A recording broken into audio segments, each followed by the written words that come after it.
Okay, our next panel is about how AI is transforming finance from TradFi to DeFi.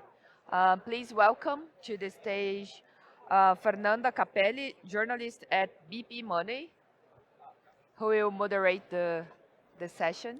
Olá, todo mundo, boa tarde. A gente vai falar aí de como a inteligência artificial está transformando as finanças. E para a gente começar a falar sobre o assunto, eu gostaria de chamar o Matheus, o Denis e o João. Então, meninos, para a gente começar, eu gostaria que vocês começassem se apresentando. Bom, perfeito. Bom, obrigado. Bom, boa tarde a todos. Bem-vindos aí de novo ao evento. Obrigado pela oportunidade de falar. Eu sou o Denis Cavalli, eu sou BD Manager da BingX para a região de Brasil, Portugal, países lusófonos, né? E acho que estou há 4 anos já quase na casa e creio que é isso. Acho que por aí. Bom, meu nome é Matheus Pupi, sou advogado especializado na área de direito digital, né? Já estamos há 12 anos aí no mercado, atendendo bastante esse mercado do direito digital, não só a parte de cripto, tokens, IA, etc. É uma área mais internacional ali. E a gente representa aqui no Brasil também o Exija, que é um escritório também espanhol, em termos de regulação e etc, em todos os aspectos. Por favor. Olá, meus amigos, boa tarde, tudo bem? Meu nome é João Aragão, sou especialista em IA e DeFi, trabalho no Banco Inter, mas o meu background acadêmico em IA já fazem quase 20 anos aí, estudando pelo menos sistema multiagentes. Então, esse é um tema que eu tenho trabalhado bastante dentro do Banco Central e assim por diante. Perfeito. E para começar, eu gostaria de perguntar para vocês, quando a gente está falando de inteligência artificial transformando as finanças e principalmente esse universo das finanças descentralizadas, o que realmente está mudando na opinião de vocês? É a estrutura? É o acesso? Qual a real mudança que a IA está trazendo?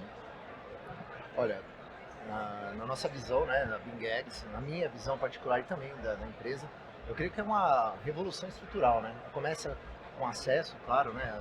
Torna as pessoas ela democratiza o acesso, na verdade, e ela torna a estrutura mais compacta, mais enxuta, né?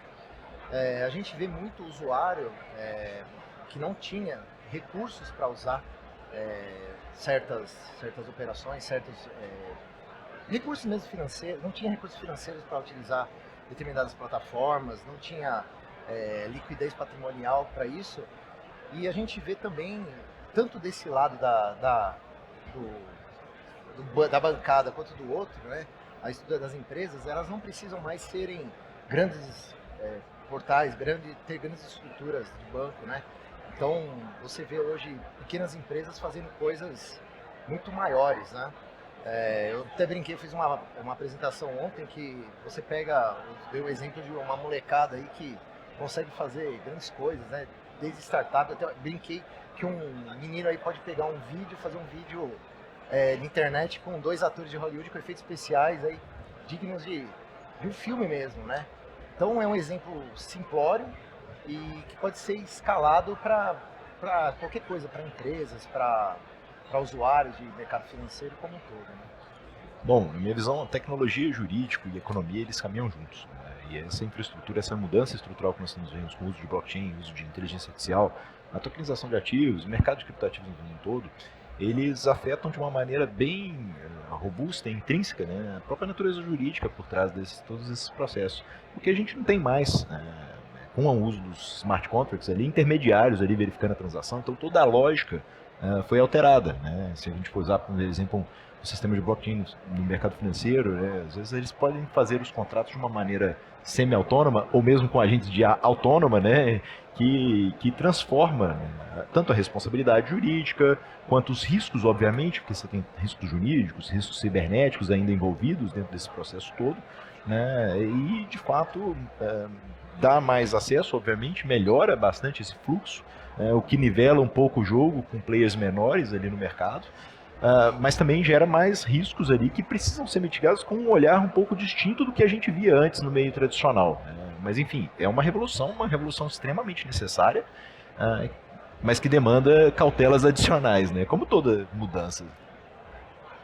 E para você, João? Olha, eu sou o cara da inovação, né? Então eu gosto muito de fazer a questão da aplicabilidade. Então, eu sempre acreditei muito nesse ponto dos sistema multiagentes. Então, nós podemos aplicar isso em vários lugares, principalmente no ecossistema financeiro. Então, uma pesquisa, uma conversa, né? A gente pode sair de uma conversa, um simples bot, para a gente atuar num fluxo de Open Finance, fazer uma correlação com o Pix e também fazer, por exemplo, um fluxo de pagamentos com stablecoins e assim por diante. Então, eu vou dar vários exemplos aqui. Um deles, por exemplo, imagine que a gente vai criar aqui todo um fluxo de crowdfunding aqui, mas eu tenho um agente para cada um de vocês aqui. Eu começo a coletar informações de vocês e aí, a partir daí, eu crio um marketplace de maneira que o banco possa criar uma plataforma e a gente consegue fazer um fluxo de crowdfunding de empréstimo cruzado entre todos aqui. Isso aqui é uma maneira de aplicabilidade, por exemplo. Então imagine que em vez de eu colocar dinheiro em cash, eu possa utilizar stablecoins, criptomoedas, investimentos tokenizados para você criar todo esse fluxo de crowdfunding e pagamento.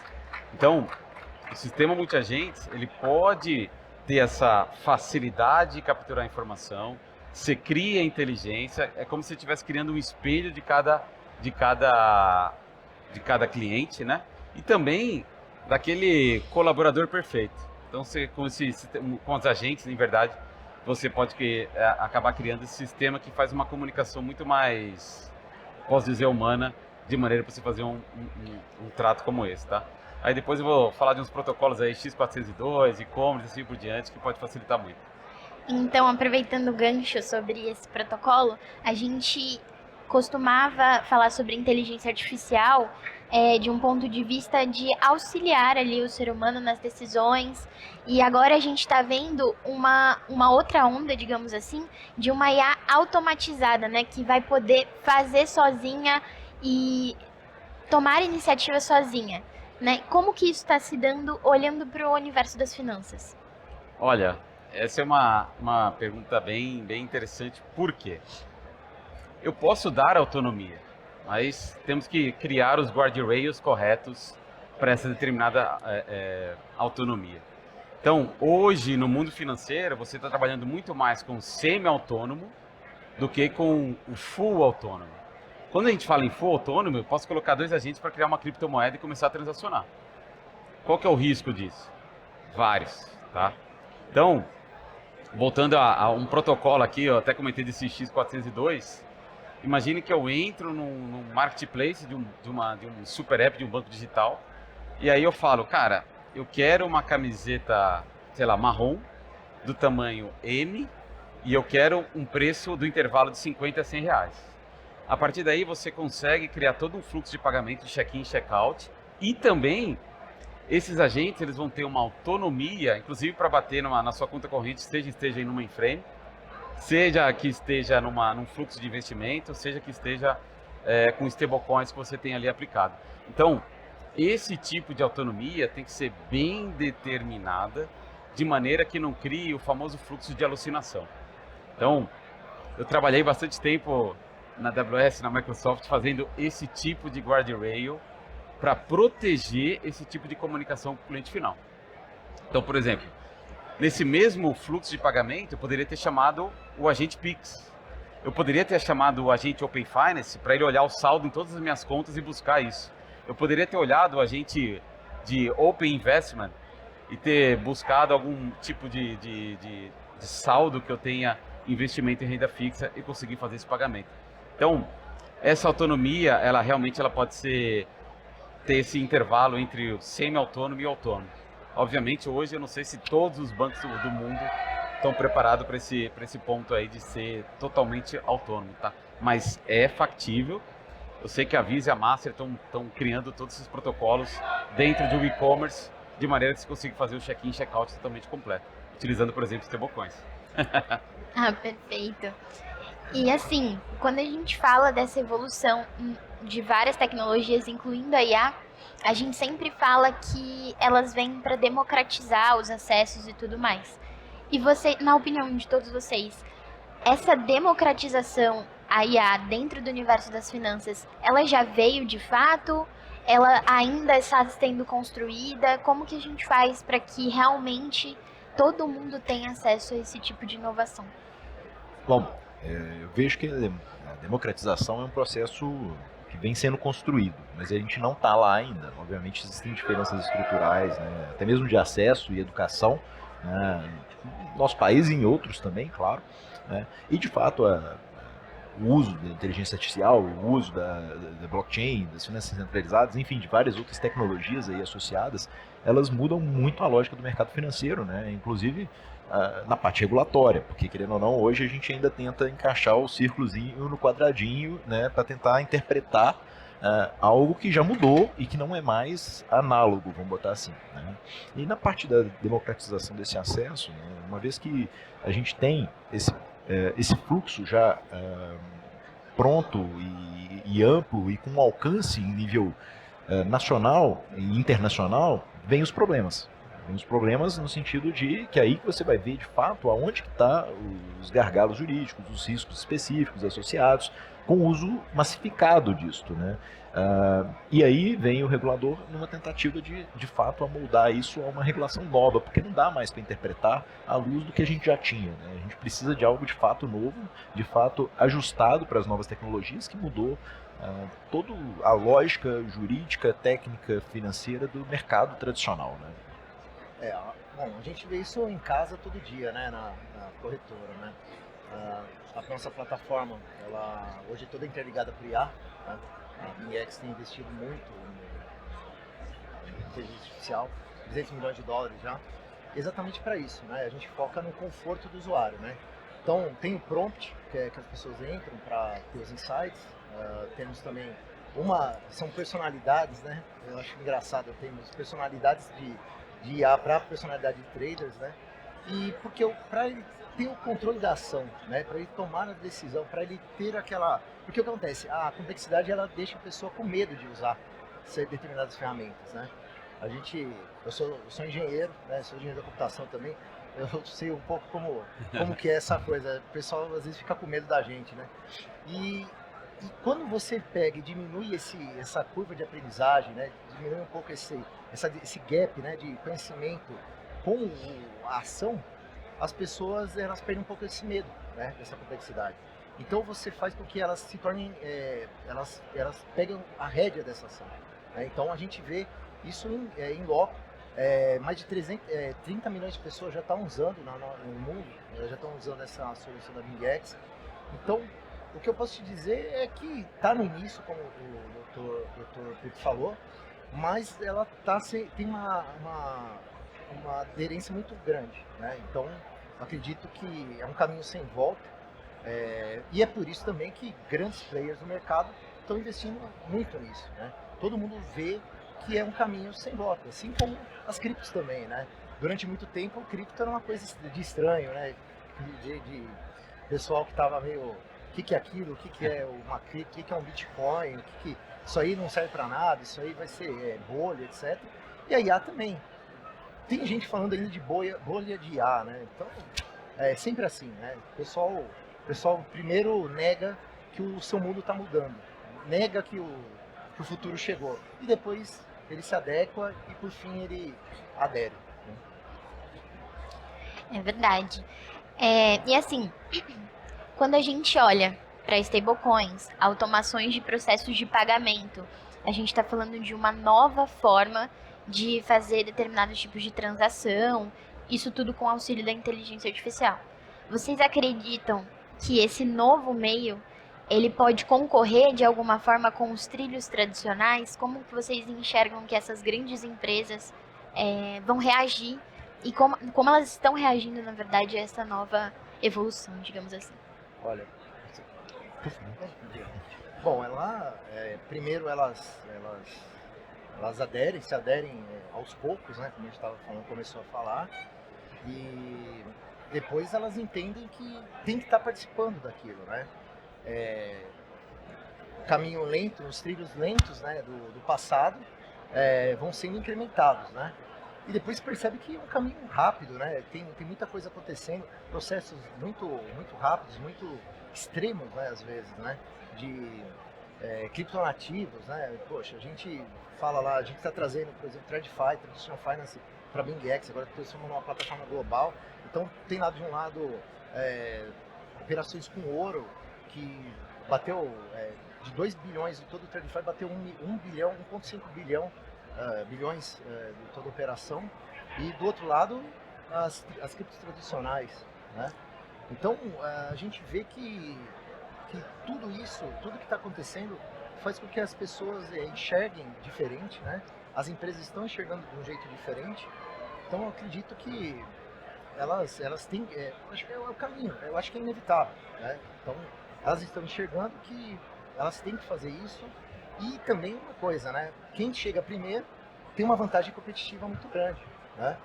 E quem não chega, quem vai ficando para trás, vai vendo também. Eu acho que o sol nasce para todos, mas eu acho que é por aí. Eu acho que é inevitável e as pessoas estão se adequando porque se torna uma vantagem competitiva. Bom, vejo concorrer uma palavra um pouco forte, mas tem um caso interessante que eu trazendo um pouco para o direito, né? A primeira petição datilografada, ela foi julgada como não poderia ser inválida, etc. Ou seja, a gente primeiro tende a resistir à inovação porque tira da sua zona de conforto. Depois aceita como algo que está ali no cantinho. Depois começa a ver o potencial, usar, incorporar, até substituir, né? Então todo o processo de inovação, ele vem aos poucos. Primeiro ele é mal visto, né? Igual cripto, muito tempo ele foi mal visto, e depois primeiro foi ignorado, né? Depois foi mal visto, depois foi sendo aceito, até agora virou um possível substituto da tecnologia do mercado financeiro tradicional, né? Então a gente tem essa resistência natural, porque toda mudança gera desconforto, te tira da zona de conforto de uma certa forma, né? E te obriga a pensar de uma maneira diferente. Tem isso no direito, na economia, no mercado de uma maneira geral, é uma regra que nós vivenciamos sempre, que vai continuar existindo, né? Mas não tem como negar que a gente já está no ponto de mudança total, né? De disrupção. E para você, João? Olha, até dando alguns exemplos, alguns fatos, né? Há muito tempo atrás, quando eu começava a falar de multi-agentes, a maioria dos CEOs, CTOs de bancos começava a ignorar, né? Porque não entendia, não incorporava aquele problema, né? Mas, porém, entretanto, se a gente começar a fazer essa comparação, né, com essa... Acho que tudo que pode ser automatizado é muito bem visto no mundo financeiro. Então, a gente pode começar pelo back-end do banco, o back-office e assim por diante, isso está bem facilitado. O grande medo da maioria dos bancos é nessa comunicação com o cliente final. Essa comunicação com o cliente final é crítica, porque ela não pode ter nenhum tipo de erro, que é aí que entra essa questão dos guardrails e alucinação. Então isso tem que ser muito bem tratado, e aí eu vou falar algumas palavras-chave aqui que é base de conhecimento. Se eu tenho um agente que vai falar de uma taxas de cartão de crédito, ele tem que estar muito bem embasado nas próprias regras definidas ali pelo banco. Porém, entretanto, se eu quero fazer todo um fluxo de pagamento, eu posso utilizar inteligência artificial. Vamos trazer um ponto aqui bem interessante. Imagine que eu quero fazer uma remessa internacional entre 2 países.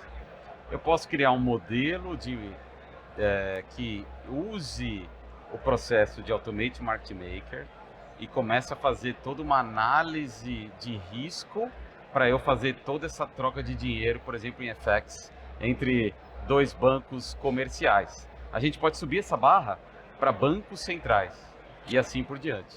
Então, quando a gente está falando de multi-agentes, e aí é um ponto que eu gosto de falar muito, ele pode ajudar no back-office, ele pode ajudar no antifraude, em lavagem de dinheiro. E aí eu, como cientista, posso falar o seguinte: nunca confie num único score. Aí que o mundo dos multi-agentes ele ainda é perfeitamente, porque ele pode atacar machine learning, reinforcement learning, ele pode atacar qualquer tipo de modelo, inclusive LLM e assim por diante. Então, só para deixar claro que esse mundo de multi-agentes não é baseado em LLM, ele já existe há 30, 40 anos, certo? É que agora ele está sendo colocado numa prática. Só que, na hora que eu vou tomar uma decisão, o ideal é sempre eu analisar diferentes fontes de conhecimento. Então eu posso ter vários scores daquela mesma transação. Eu tenho acompanhado muito a investigação que tem sido feita pelo Banco Central nesses últimos ataques, né? Essas conversões de conta reserva para criptomoedas. Inteligência artificial pode ajudar? Muito. Cada agente pode ser um banco, cada agente pode ser uma exchange, de maneira para gerar um alerta de maneira combinada. E como que eu posso fazer isso? Eu posso gerar comportamentos e atipicidades e anomalias em cada entidade financeira, de maneira que eu crie um sistema que ele possa gerar um alerta e falar, ó, pessoal, está acontecendo alguma coisa estranha no mercado. Então, antifraude é outro modelo que pode ser aplicado. Agora, voltando para esse fluxo de pagamento, não tenha dúvida que todo fluxo que você consegue fazer uma automatização, seja com stablecoin, seja com criptomoeda, se você quiser usar a sua criptomoeda para comprar uma cerveja na padaria, que assim seja. Então, não sei se é o mais recomendado, mas é uma possibilidade que o agente pode tomar essa decisão. Agora, imagine, eu recebo salário todo mês, e aí eu consiga utilizar meu investimento, consigo usar o salário, fazer uma aplicação, e eu consiga distribuir isso para realmente rentabilizar e criar um catálogo de investimento para mim. E isso, eu posso ter uma regra que eu defino, que eu posso ter, sei lá, 2% para cripto, 30% para renda fixa, outros 30% e assim caminhando. Então, essa automatização que facilite a vida do cliente e aumente o NPS do banco, aí você deixa todo mundo feliz. Justo, muito bacana. Para vocês três de novo, quando a gente está falando em automatizar o universo das finanças, é óbvio que isso vai trazer muitos benefícios, mas e muitos grandes ganhos, mas quando algum erro acontece, ele também seria grande? Para vocês, esse processo da regulamentação para pensar aí em possíveis problemas, para que essa regulamentação evolua, qual é o principal desafio? Técnico, jurídico ou operacional? Bom, eu diria os três, né? Não tem como negar. Justo também. Técnico, operacional, um fato. E jurídico, obviamente, né? Porque a gente está envolvendo novas situações e novas lógicas que ainda não tá. É aquela questão do quadradinho no círculo. Não encaixa a regulação atual. A gente está falando em agentes autônomos aplicados ali, que a gente ainda não tem como definir exatamente o nível de responsabilidade civil daquilo, se é de quem desenvolveu o agente autônomo, se é do motor do LLM por trás, se é da pessoa usuária que às vezes usou um prompt injection ou algum tipo de ataque que deturpou ali a lógica pré-definida, né? Ou quando a gente está falando de um smart contract aí on-chain, né?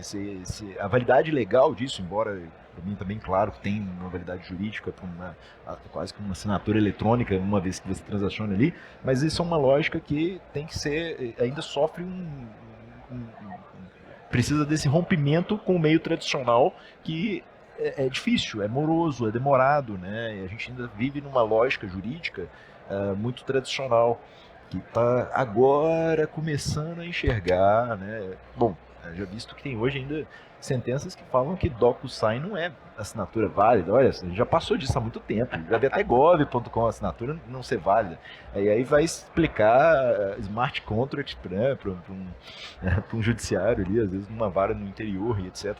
do norte ali, enfim, de outros estados que não estão tão conectados ainda, né, como São Paulo, porque nada contra os estados, mas São Paulo é inegável que já aqui tudo acontece, né, de todo modo.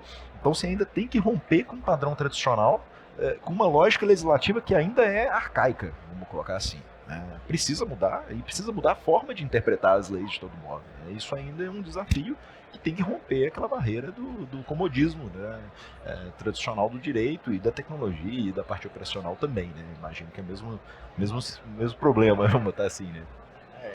Quando você está em empresas, né, acho que você sabe isso mais, quando você vai com o cliente, né, o doutor sabe melhor que eu, assim, a parte de gestão de empresas, geralmente quando tem uma conversa com o dono ou com, sei lá, o diretor técnico, o diretor operacional, vão os três exatamente por causa disso, né?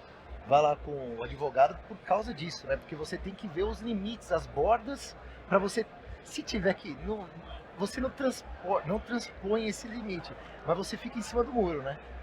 Exato, exato. Porque é o que a gente está vivendo, né? Aquele negócio eu acho que cabe muito bem aquela parte que a gente estava conversando não sei se eu vou passar daqui, não sei se eu vou passar de lá. Era estranho, como das criptos. Era um momento estranho, agora já vamos aderindo e agora ele já é padrão. Então, o que acaba acontecendo? A gente vai tentando equilibrar isso, né? É um polimento, é uma pedra que você vai tendo que polir e tentando chegar a um consenso, né? Porque tem um outro player lá, tem os governos que tentam pegar a parte dele e tem o usuário que está precisando da solução da melhor forma possível e tem a empresa que está tentando prestar aquele serviço, também tem que equilibrar vários pratinhos, né? Então é um desafio bem grande. São os três, né? Eu acho que a resposta clara para todos aqui são os 3 pontos e equilibrar o pratinho para ele não cair mesmo, porque o negócio é complicado. Você concorda com os 2, que são os 3? Um pouco, mas eu gosto de trazer sempre fatos, né? Eu tive a oportunidade de ler o documento lá, não sei se estava no Senado, na Câmara dos Deputados, na época eu estava. E aí o que eu sempre coloco em pauta é aquela pessoa que escreveu aquele documento, que está tentando criar uma regulação relacionada a IA, ela entende do assunto?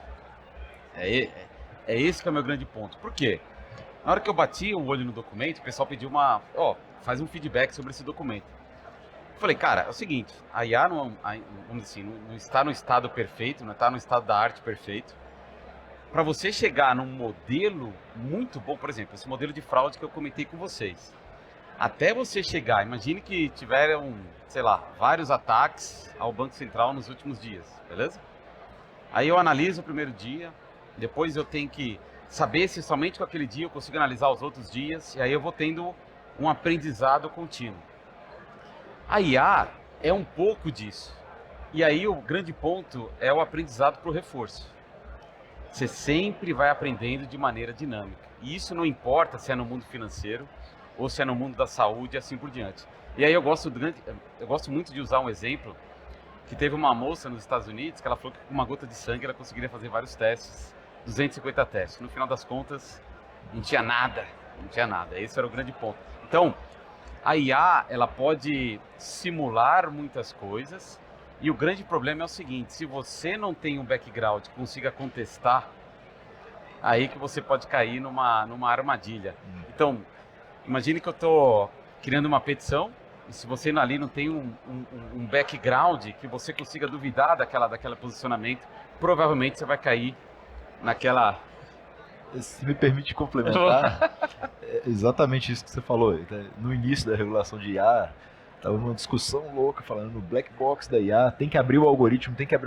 Mas vou pensar objetivamente, você vai levar para um juiz o algoritmo do ChatGPT para ele analisar? O Transformer, né? Como você vai fazer isso? Como? Você vai imprimir, vai levar lá para um perito analisar aquilo ali? Acho que até os próprios engenheiros da OpenAI não vão conseguir analisar e ver aonde que está ali o erro. Não, tem uma visão deturpada da tecnologia que você vai ali olhar, não, aqui ó, tá aqui ó, foi aqui que teve o problema. Tá não, perfeito, não é. É isso. Onde tá o Bitcoin? Onde tá o Bitcoin? Traz o Bitcoin. Traz o Bitcoin, cadê? É um pouco disso. Então, se a pessoa que está olhando... Aí, vamos voltar ao mundo um pouco antes do LLM, né? Do search, né? Do LLM, que era o Google. Muita informação que você colocava, na hora da pesquisa, você teria que analisar. Então, é um pouco disso, né? Então, o problema é que está se tornando como se fosse uma verdade absoluta, aquilo que dependendo do prompt que você coloca, ele traz ali uma argumentação muito boa, mas você precisa ter aquele background, não digo acadêmico, mas um conhecimento para você duvidar daquilo, tá? Então, eu acho que o conhecimento, para mim, é um grande problema. Obviamente, aí você pode trazer regulação, a parte técnica é resolvível. Só que é o problema que o conhecimento, você fazer uma análise, né? Imagine você apresentar o mesmo modelo para 8 bilhões de pessoas. Você acha que todo mundo vai ter aquele mesmo feedback, daquela mesmo resultado? Impossível. Então, tem gente que vai analisar e falar, cara, isso aqui é fake, tem gente que vai analisar, nossa, isso aqui é a pura verdade, é assim que eu vou seguir. Combinado. Muito bacana, muito obrigada, meninos, nosso tempo acabou. Muito obrigada, muito bom conversar com vocês sobre assuntos tão importantes. Quero agradecer também a Merge por esse espaço de conversa. E é isso, muito obrigada. Obrigado a você. Agradeço a vocês, Parabéns aqui. pela mediação. Valeu. Obrigada.